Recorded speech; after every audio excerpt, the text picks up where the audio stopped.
नमस्कार, स्वागत है आप सभी का हमारी इस बेहद खास पेशकश में जिसका नाम है निवेश की एबीसीडी।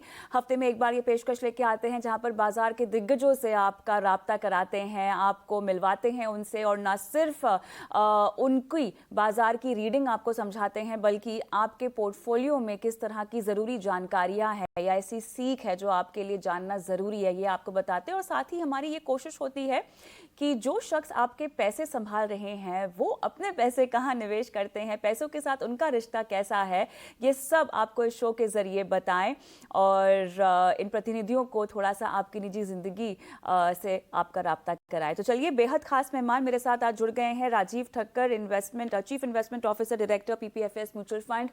राजीव जी, स्वागत है आपका निवेश की एबीसीडी में। बहुत व्यस्त रहते हैं और दर्शकों को बताना भी बहुत ज़रूरी होगा कि बहुत महीनों बाद जो है मुझे इनका अपॉइंटमेंट मिला है, तो आज सब तरह की बातें होंगी, बाजार से लेकर आपके पैसों को लेकर रिश्तों तक, सब पर मैं बात करना चाहती हूँ विस्तार से। लेकिन चलिए, जो सबसे पहले मेरे ख्याल से लोग जानना चाहते हैं, हालांकि मुझे पता है कि आप छोटी अवधि और नियर टर्म पर बात नहीं करते हैं, लंबी अवधि और जिस तरह से आपको अप्रोच रखनी चाहिए अपने इन्वेस्टमेंट पोर्टफोलियो की, उस पर आपका तवज्जो ज़्यादा होता है। लेकिन फिर भी आपकी जो सीख है और समझ है, मैं चाहती हूँ थोड़ा बिखेर दें हमारे दर्शकों पर भी। और ऐसे में बाजार की चाल को लेकर अब जो चिंताएं हैं या जो ना चिंता करने वाली बात है, उस पर थोड़ा सा हम फोकस कर लेते हैं। चिंता वाली बात जो हमारे सामने फिलहाल खड़ी है वो है मॉनसून। अगस्त में हम सब जानते हैं 37% डेफिसिट पे हम हैं ही। सितंबर में थोड़ी सी उम्मीद है कि 5-7 दिन कुछ बारिश हो, लेकिन ओवरऑल डेफिसिट को वो कम करने में लगता नहीं है कि वो कामयाब हो पाएगी। अब इस बात को ध्यान में रखते हुए आने वाली तिमाहियों में महंगाई आरबीआई के लिए एक बहुत बड़ा सवाल निशान रहेगा।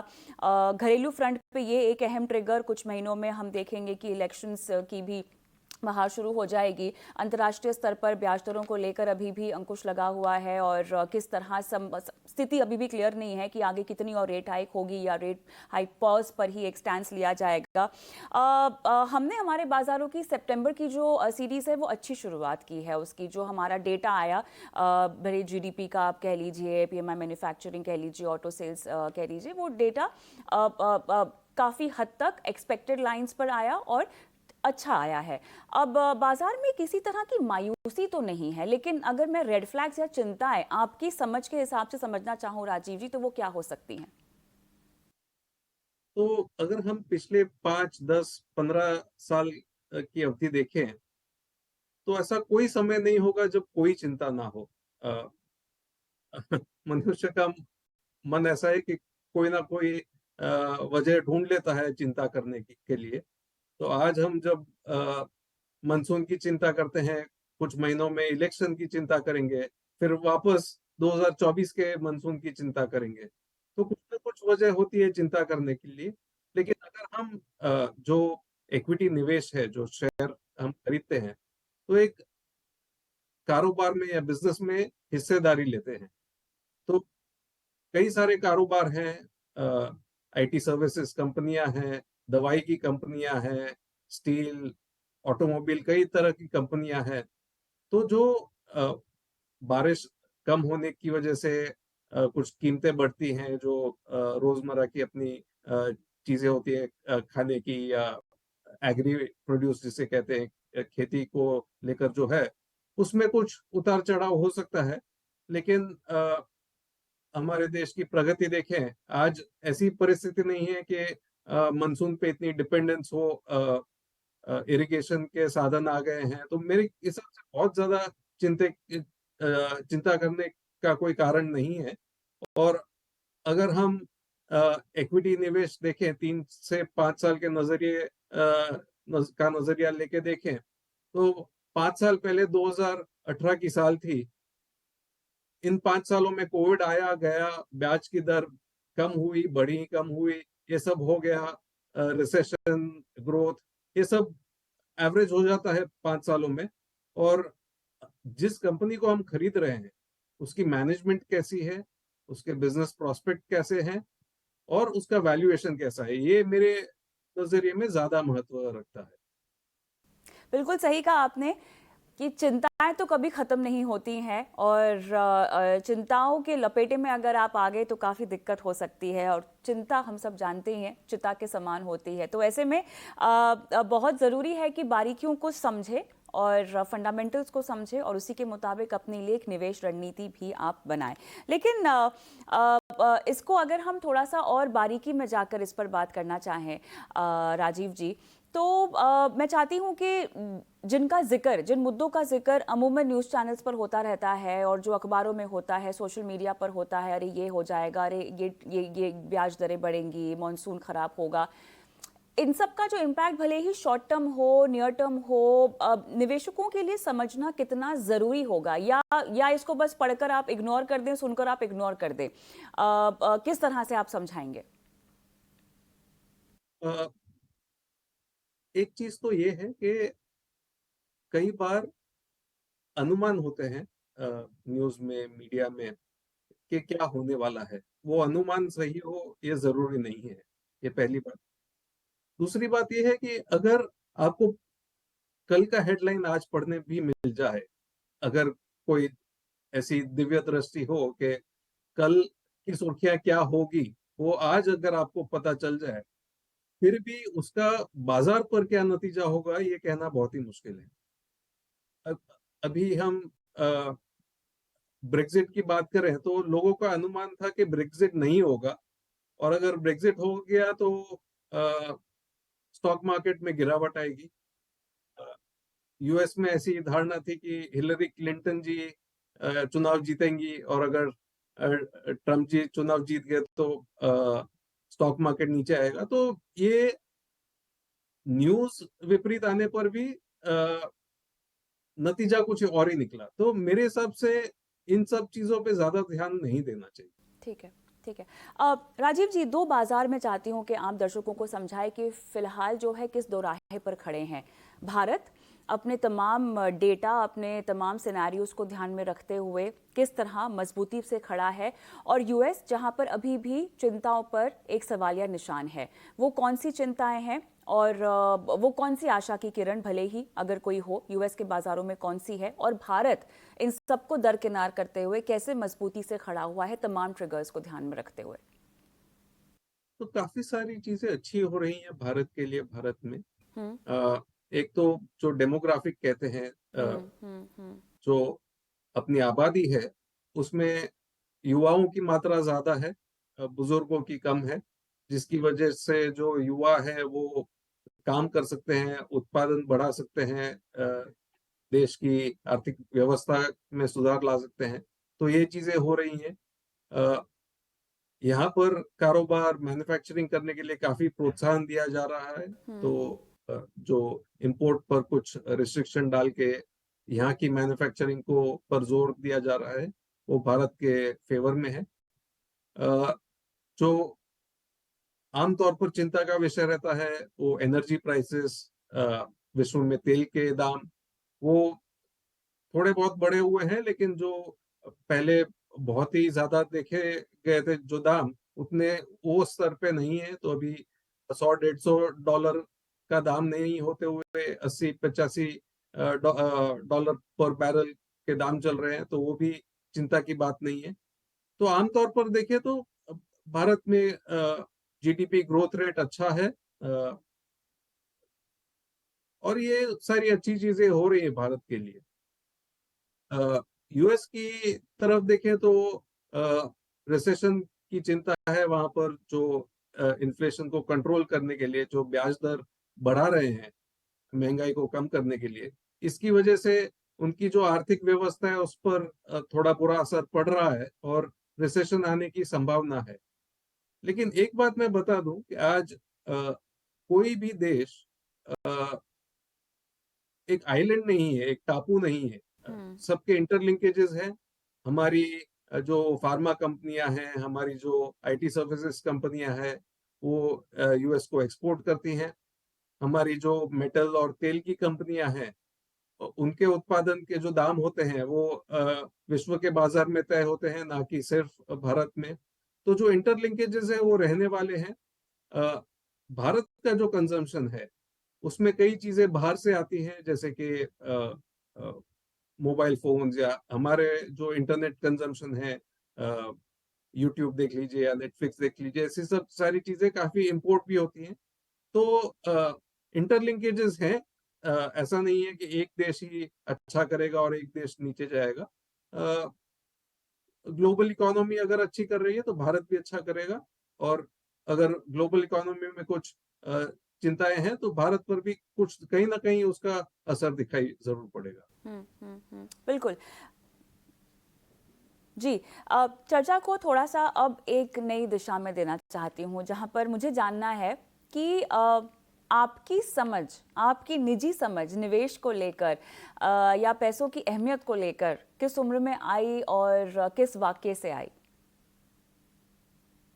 तो पैसों की अहमियत तो काफ़ी जल्द पता चल जाती है। अगर जी, कुछ भी खरीदना हो तो दुकान में जाओ तो पैसे लगते हैं। तो पैसों बिल्कुल। की अहमियत तो काफ़ी पहले आ गई थी। लेकिन जो एक नज़रिया है पैसों को ना सिर्फ़ एक माध्यम जिससे कुछ चीज़ें खरीद सके या कुछ एक्सपीरियंस ले सके, ना सिर्फ़ वो नज़रिया रख के बल्कि फाइनेंशियल फ्रीडम का जो नज़रिया है, ये तकरीबन 25-30 साल की उम्र में आई। अच्छा, और ऐसा क्या हुआ जब आपको लगा कि आर्थिक आज़ादी एक अहम लक्ष्य है आपके लिए? क्योंकि मेरे ख्याल से ये एक ऐसी चीज़ है जो आप और हम मिलकर दर्शकों को और तमाम लोगों को समझाना चाह रहे हैं। आर्थिक वित्तीय साक्षरता जिसके लिए बहुत ज़रूरी है, फाइनेंशियल लिटरेसी इसके लिए बहुत ज़रूरी है। खैर, आप तो इस व्यवसाय में हैं ही, लेकिन फिर भी आर्थिक आज़ादी की समझ इतनी आसानी से तो नहीं आती है, राजीव जी। बिल्कुल, कई कई लोगों को उम्र भर नहीं आती। बिल्कुल। तो 2 नज़रिए हो सकते हैं। एक तो जैसे हमारी आमदनी बढ़े, जैसे सेविंग्स बढ़े, तो हम इच्छा करते हैं कि अ, अभी जो गाड़ी है उससे बेहतर गाड़ी हो, अभी जो घर है उससे बड़ा घर हो या अच्छा घर हो। तो इसे लाइफ़स्टाइल अपग्रेड की दौड़ कहते हैं। हुँ, मतलब कभी संतुष्टि नहीं आती, बड़ी और बेहतर चीज़ की कामना हमेशा करते रहते हैं। जी। जो फाइनेंशियल फ्रीडम या आर्थिक आज़ादी है, वो एक अलग नज़रिया है। हुँ, वो नज़रिया ये है कि मैं जो अ, रोज़ काम करता हूँ, मैं जो व्यवसाय करता हूँ, वो मेरी खुशी के लिए करता हूँ, अ, एक एथिकल तरीके से करता हूँ, और अ, मेरी ज़रूरतें पूरी हो चुकी हैं, तो मुझे कहीं भी कॉम्प्रोमाइज़ करने की ज़रूरत नहीं है, और अ, बड़े ही गर्व से और बड़ी ही खुशी से मैं अपना काम और कारोबार करता हूँ। तो ये एक अलग नज़रिया है, और मेरे हिसाब से लोगों को इसकी ओर ध्यान देना चाहिए। अच्छा, राजीव जी, एक चीज़ बताइए, कभी ऐसा हुआ है कि बाज़ार की चिंता को लेकर आपने अपनी रातों की नींद खोई हो? नहीं, रातों की नींद तो आजकल टीवी देखने में होती है, वरना बाज़ार से नहीं होती। ये बहुत ज़रूरी है, क्योंकि इस तरह के उतार-चढ़ाव में जो निवेशक हैं, जो दर्शक हैं, वो अक्सर अपनी रातों की नींद जो है वो गँवा देते हैं, क्योंकि नज़रिया भले ही लंबी अवधि का होता है, समझ में आता है, लेकिन जब उसको अमल में लाने की बात होती है ना, तो थोड़ा-सा चिंता का विषय बन जाता है बाज़ार का उतार-चढ़ाव। बहरहाल, थोड़ा-सा मिड कैप, स्मॉल कैप की ओर अब चर्चा को मैं लेकर जाना चाहती हूँ, जिनका आपके पोर्टफोलियो में होना बहुत ज़रूरी है, कमाई के लिहाज से और डाइवर्सिफिकेशन के लिहाज से भी। लेकिन जहाँ पर थोड़ा-सा मुनाफ़ा बनता हुआ अब दिखाई दे रहा है मिड कैप, स्मॉल कैप में, क्या वहाँ से थोड़ा-सा हल्का हो जाना चाहिए? क्योंकि अब डाइवर्सिफ़ाई भी तो करना होगा, सही तरीके से एक्सपोज़र बाँटना भी तो होगा अपने पोर्टफोलियो में। क्या राय होगी आपकी? तो जब बाज़ार ऊपर जा रही है, तो मिड कैप, स्मॉल कैप काफ़ी तेज़ी से ऊपर जाते हैं, ये पहले भी हमने देखा है, और गिरती बाज़ार में ये काफ़ी तेज़ी से गिरते भी हैं। अ, अगर हम हमारी जो सारी लिस्टेड कंपनियाँ हैं अ, एनएसई में, बीएसई में, इनके जो मुनाफ़े हैं, वो देखें, उन उसको टोटल करें, तो ज़्यादातर मुनाफ़ा लार्ज कैप कंपनियाँ कमाती हैं। अ, मेरे हिसाब से 70% तक, 60-70% तक लार्ज कैप कंपनियाँ, जो टॉप की 100 कंपनियाँ हैं, उसमें प्रॉफ़िट पूल का हिस्सा होगा। अ, तो जो छोटी कंपनियाँ हैं, उसमें मुनाफ़ा इतना ज़्यादा नहीं होता पहले। अगर वो कंपनियाँ बड़ी हो जाती है, तो बेशक काफ़ी मुनाफ़ा हो सकता है, उसमें काफ़ी अच्छे रिटर्न आ सकते हैं। लेकिन कई बार ये कंपनियों में देखा गया है इनके कस्टमर या एक या दो होते हैं, अगर उसके ऑर्डर कैंसिल हो जाए तो काफी दिक्कत आती है, या उनके प्रोडक्ट लाइन एक या दो ही होते हैं। कई बार अगर मैनेजमेंट चेंज हो जाए तो उसका बुरा असर आता है। तो जो रिस्क होता है वो भी ज्यादा होता है स्मॉल एंड मिड कैप में। तो आपने जैसे बात किया डाइवर्सिफिकेशन के लिए, ग्रोथ के लिए कुछ निवेश इनमें जरूरी है, लेकिन ओवरवेट या बहुत ज्यादा निवेश इसमें नहीं करना चाहिए। अ, हाल के बाजार को देखते हुए अगर अच्छा मुनाफा है और लार्ज कैप में कम निवेश है तो कुछ अ, निवेश स्मॉल एंड मिड कैप में कम करके लार्ज कैप में शिफ्ट कर सकते हैं।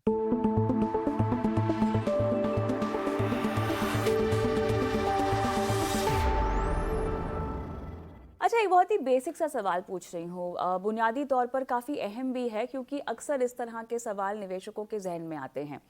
एक ऐसा निवेशक जो कि डायरेक्टली शेयर बाजार में निवेश करता है और एक ऐसा निवेशक जो म्यूचुअल फंड के जरिए निवेश करता है, इन दोनों की कमाई में किस तरह का फर्क, दोनों के जोखिम में किस तरह का फर्क, कहाँ किसको जल्दी फायदा होगा, कहाँ किसको थोड़ा फायदा पहुंचने में देरी होगी, इस तरह के सवाल हमें बहुत आते हैं। क्या जवाब देंगे आप? म्यूचुअल फंड भी शेयर लेते हैं उनके पोर्टफोलियो में। जो डायरेक्ट निवेशक है वो भी शेयर लेता है उसके डीमैट अकाउंट। हम्म। तो दोनों ही एक ही चीज है। हम्म। अब कोई भी चीज आपको खुद करनी चाहिए या किसी और को करने देनी चाहिए। जैसे आप अ, खाना घर पे पकाएं या रेस्टोरेंट में जाके खाना खाएं, ये एक तो पर्सनल चॉइस है, दूसरी काबिलियत है कि नहीं वो जानना चाहिए, और वो उसका ऑनेस्ट आंसर, सही आंसर होना चाहिए, और आपके पास उतना समय है कि नहीं उस पर भी निर्भर करता है। हम्म। अब अ, भारत में 100 लार्ज कैप कंपनियां हैं, 150 मिड कैप है, और दूसरे 250 स्मॉल कैप है। बाकी माइक्रो कैप, नैनो कैप तो काफी कंपनियां हैं, हजारों कंपनियां हैं। हम्म। आपके पास कितना समय है कि इनकी बैलेंस शीट को कवर टू कवर पढ़ें, क्वार्टरली रिजल्ट्स को देखें, इंडस्ट्री ट्रेंड्स क्या हो रहे हैं उसको देखें, और अगर आपका जो एजुकेशन है उसमें अगर आपने अकाउंटिंग और फाइनेंस में कुछ कोर्स किए हैं तो ठीक है। अगर आपका पेशा डॉक्टरी का है या ट्रांसपोर्टेशन का है या आर्किटेक्चर का है, तो आपको जो फाइनेंशियल रेशियोज हैं, जो बैलेंस शीट में क्या देखना चाहिए, वो भी पता नहीं होगा। तो अगर किसी के पास कैपेबिलिटी है डायरेक्ट इन्वेस्ट करने की तो बेशक करना चाहिए, वरना म्यूचुअल फंड का रास्ता आसान रास्ता है। 1000 रुपए से लेके शुरुआत कर सकते हैं, 500 रुपए से शुरुआत कर सकते हैं, और रेगुलरली निवेश कर सकते हैं। हम्म। किसको ज्यादा रिटर्न आएगा, ये तो घर का खाना बेहतर होगा या रेस्टोरेंट का खाना बेहतर होगा, वैसा है। अगर आपके घर में बहुत ही अच्छा अ, खाना पकाने वाले लोग हैं तो घर पे अच्छा बनेगा, लेकिन अगर वो नहीं है तो बाहर का खाना अच्छा होगा हम्म। ऐसे। बिल्कुल। चलिए, चर्चा में अब जो तिमाही नतीजे हमने आते हुए देखे, इन पर आपका नज़रिया, और इन नतीजों से आने वाले तिमाहियों के लिए और कुछ सालों के लिए किस तरह की अब टोन सेट होती हुई आपको दिखाई दे रही है? कौन कौन से सेक्टर्स हैं जहां पर आपको लगता है कि जो विकास है भारत का वो तेज़ी से होगा इनके बलबूते, और अगर निवेशकों को कोई सेक्टर समझना है या जो कुछ किसी सेक्टर को रडार पे रखना है तो ये वो सेक्टर्स हो सकते हैं? तिमाही नतीजे अच्छे थे।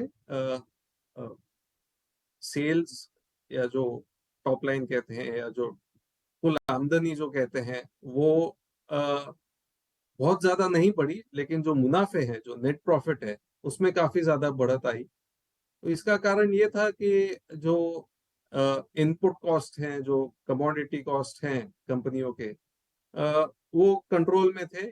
इसकी वजह से जो मुनाफे का दर है, जो मार्जिन है, उसमें काफी इंप्रूवमेंट देखी गई, काफी सुधार देखा गया। इसकी वजह से रिजल्ट अच्छे थे। कुछ सेक्टर में थोड़ा दबाव देखने को मिला, जैसे कि कमोडिटी कंपनियां। लेकिन तेल कंपनियों के मुनाफे अच्छे थे, बैंकों के मुनाफे अच्छे थे, तो कुछ सेक्टर में अच्छे परिणाम देखने को मिले। चलिए अब थोड़ा सा आगे जी जी जी जी कंटिन्यू। आगे के रुख के लिए मेरे हिसाब से जो कंजम्पशन की कंपनियां हैं उनके जो वैल्यूएशन रेशियोज हैं वो काफी महंगे हैं। वहां पर थोड़ी सावधानी बरतनी चाहिए। और जो बैंक के जो वैल्यूएशन रेशियोज हैं या जो सिलेक्ट पब्लिक सेक्टर कंपनियों के जो वैल्यूएशन नंबर्स हैं वो काफी आकर्षक दिखाई दे रहे हैं, तो वहां पर फोकस कर सकते हैं। अच्छा, एक चीज़ मुझे समझनी है आपसे। हम जब भी पर्सनल फाइनेंस या फाइनेंशियल प्लानिंग की बात करते हैं दर्शकों के साथ, निवेशकों के साथ, तो हमेशा कहते हैं कि अपने आर्थिक लक्ष्य जो हैं वो निर्धारित करें पहले तो। उसके मुताबिक आप उनको एक निवेश की अवधि दें, बाद में आप निवेश के लिए अपना कोई विकल्प चुनें आपके जोखिम की क्षमता के अनुसार। आपने अपने लिए कोई बकेट लिस्ट कभी बनाई थी जीवन में? आपके फाइनेंशियल गोल्स किस तरह से आपने पूरे किए, क्या क्या तय किए थे, कौन से टिक मार्क हो चुके हैं और कौन से अधूरे हैं? सारे ही टिक मार्क हो चुके हैं मेरे अरे हिसाब से, मुबारकबाद तो आपको। तो ज्यादा गोल नहीं थे, यानी अच्छा। कोई प्लेन खरीदना नहीं था मुझे, या ऐसा ऐसे कोई लक्ष्य नहीं थे। जो बेसिक घर है, जो बेसिक रिटायरमेंट कॉर्पस है, जी या जो एजुकेशन गोल्स हैं, वो सारे जो छोटे छोटे गोल्स थे वो मीट हो चुके हैं। जी और ज्यादा दिक्कत नहीं हुई। जी, बहुत बढ़िया। मेरे ख्याल से आप अपने आप में काफ़ी प्रेरणा देने वाले हमारे दर्शकों के लिए हैं, क्योंकि आपके सारे ही लक्ष्य टिकमार्क हो चुके हैं और यही मेरे ख्याल से आर्थिक आज़ादी का सही मतलब है, जो शायद शुरुआत में भी आप इसका जिक्र कर रहे थे। एक जो मेरे ख्याल से डिबेट दर्शकों में और निवेशकों में रहती है पैसिव और एक्टिव को लेकर। हम देख रहे हैं कि बहुत सारी एएमसीज भी जो आ रही हैं वो भी एक तरह से पैसिव की ओर अपना रुख जो है वो बढ़ा रही हैं। बीच में बहुत निवेशकों का रुझान हमने देखा था कि पैसिव लार्ज कैप की ओर भी बढ़ा था। अब किस तरह से अपने पोर्टफोलियो में आप पैसिव रणनीति अपनाएं और कहाँ आप एक्टिव फंड मैनेजमेंट की ओर अपना रुझान बढ़ाएं, ये कोई निवेशक कैसे तय करे? कौन से वो बुनियादी सवाल होने चाहिए राजीव जी जो आपको अपने आप से पूछने चाहिए जब आप किसी निवेश विकल्प में पैसिव की ओर जाते हैं या एक्टिव की ओर जाते हैं? तो जो बहुत ही नया निवेशक है, जिसके पास इतना भी समय नहीं है कि वो कभी कभार टीवी चैनल शुरू कर ले और कविता जी जो पाठशाला चलाती है वो सुने, जिसके पास बिल्कुल समय नहीं है या बिल्कुल उतना एफर्ट नहीं करना है, उसे जो पैसिव फंड्स है उसमें निवेश करना चाहिए। तो पैसिव फंड्स ये हैं, निफ्टी का फंड देख लीजिए, सेंसेक्स का फंड देख लीजिए, या जो निफ्टी 500 फंड्स हैं, इसमें निवेश करना है, रेगुलरली करना है अपने प्लान के मुताबिक एसआईपी के जरिए। तो इसमें ना तो फंड एक्सपेंस ज्यादा है, ना ही कोई मॉनिटरिंग की ज्यादा जरूरत है कि फंड में मैनेजमेंट चेंज हुआ कि नहीं, या किस सेक्टर की बात कर रहे हैं, कौन से मार्केट कैप की बात कर रहे हैं, वो भी जरूरी नहीं होता अगर आप निफ्टी 500 फंड ले लेते हैं या large and mid cap fund में कोई पैसिव फंड ले लेते हैं। तो जो बिल्कुल नया निवेशक है उसके लिए मैं पैसिव फंड ही रेकमेंड करूंगा। अगर किसी के पास इतना कुछ थोड़ा ज्यादा समय है, जो अलग अलग फंड है उनको देखे, उनका पास्ट ट्रैक रिकॉर्ड देखे, उनके कौन मैनेजमेंट टीम है उसको इवेल्युएट करे, तो वो दो तीन चार स्कीम सिलेक्ट करके उसमें निवेश कर सकते हैं। हम्म, हम्म, हम्म। अच्छा, मौजूदा जो समीकरण बन रहा है विदेशी बाजारों का, किसी को अगर डाइवर्सिफाई करना हो अपना पोर्टफोलियो किसी विदेशी बाजार की ओर, तो किसको कैसे पढ़ा जा सकता है? क्या सलाह देंगे आप? क्या गाइडलाइन देंगे अगर आप किसी निवेशक को इस तरह के निवेश में रुचि हो? कविता जी, पूरी खबर है इस सवाल के जवाब में। ये जवाब काफी आसान रहता अगर मैं इसे 1-2 साल पहले आप पूछती मुझे, लेकिन अभी 2 चीजें हो गई हैं। एक तो जो हमारा म्यूचुअल फंड का इंडस्ट्री है, उसकी लिमिट पूरी हो चुकी है विदेशी के लिए, तो ज्यादा निवेश हम बाहर नहीं कर सकते। दूसरी चीज ये हुई है कि जो अ, हमारे टैक्स के कानून हैं, हम्म। अ, अभी अ, मेरी दृष्टि से ये अनइंटेंडेड कॉन्सिक्वेंस जिसे कहते हैं, या ये इरादा नहीं था फाइनेंस मिनिस्टर का या टैक्स अथॉरिटीज का कि फॉरेन इक्विटी फंड्स को भी टैक्स कर लें। लेकिन जो टैक्स कानून जो बदला है, बिल्कुल। इसकी वजह से फॉरेन फंड्स में निवेश पर मैक्सिमम टैक्स डाला गया है, और indexation benefit, long term benefit लेना मुमकिन नहीं है अब इसमें। फिर भी अगर किसी को डाइवर्सिफिकेशन करना हो तो जो एक्सचेंज ट्रेडेड फंड्स हैं, हम्म। अ, उसमें निवेश कर सकते हैं। वो अभी भी उपलब्ध है बाजार में। और कुछ फंड हाउसेस ऐसे हैं जिनके पास अभी भी थोड़ी बहुत लिमिट बची हो फॉरेन इन्वेस्टमेंट करने के लिए, तो वो आप अ, पता कर सकते हैं अलग अलग फंड हाउसेस से, और जहां लिमिट खुली हो वहां पर थोड़ा निवेश कर सकते हैं। लेकिन मुझे ये बताएं किस तरह के बाजारों को समझें फिर जो हम विदेशी बाजारों में चुनौतियां देख रहे हैं। मेरे ख्याल से कैसे आपको निवेश करना है उससे ज्यादा इंपॉर्टेंट सवाल राजीव जी मौजूदा समीकरण में ये होगा कि कहाँ निवेश करें। कहाँ मेरे हिसाब से एक बहुत ही अट्रैक्टिव डेस्टिनेशन जो है, वो है यूनाइटेड स्टेट्स ऑफ अमेरिका की बाजारों में। जी। अब इसका कारण ये है कि काफी जो नई इनोवेटिव कंपनियां हैं, वो ज्यादातर वहीं से आती हैं। कुछ और कंपनियां भी हैं जिनका जिक्र मैं करूंगा, बट लेकिन जो अ, सारी इंटरनेट रिलेटेड कंपनियां हैं, इलेक्ट्रिक कार रिलेटेड कंपनियां हैं, ई कॉमर्स रिलेटेड कंपनियां हैं, या जो कंप्यूटर चिप्स बनाती हैं, मोबाइल फोन बनाती हैं, ये सारी इन क्षेत्रों में काफी अच्छी कंपनियां यूएस में देखने को मिलती हैं। जो इनोवेटर फार्मा कंपनी है, वो यूएस और यूरोप में देखने को मिलती हैं। जी। कुछ लग्जरी गुड्स यूरोपियन कंपनियां हैं जो बहुत ही अच्छा अच्छा कारोबार कर रही हैं। हम्म। जब हम कंप्यूटर चिप्स की बात करें तो इनके जो मैन्युफैक्चरर हैं वो ताइवान में हैं। इनके जो इक्विपमेंट सप्लायर है वो यूरोप में है। तो इन देशों में देख सकते हैं, क्योंकि ऐसी कंपनियां भारत में ज्यादातर नहीं देखने को मिलती है। हम्म। तो जो एक्स्ट्रा अपॉर्चुनिटी और जो डाइवर्सिफिकेशन कर सकते हैं इन कंपनियों में, अ, वो देखना चाहिए, और वहां पर निवेश कर सकते हैं। ऑलराइट।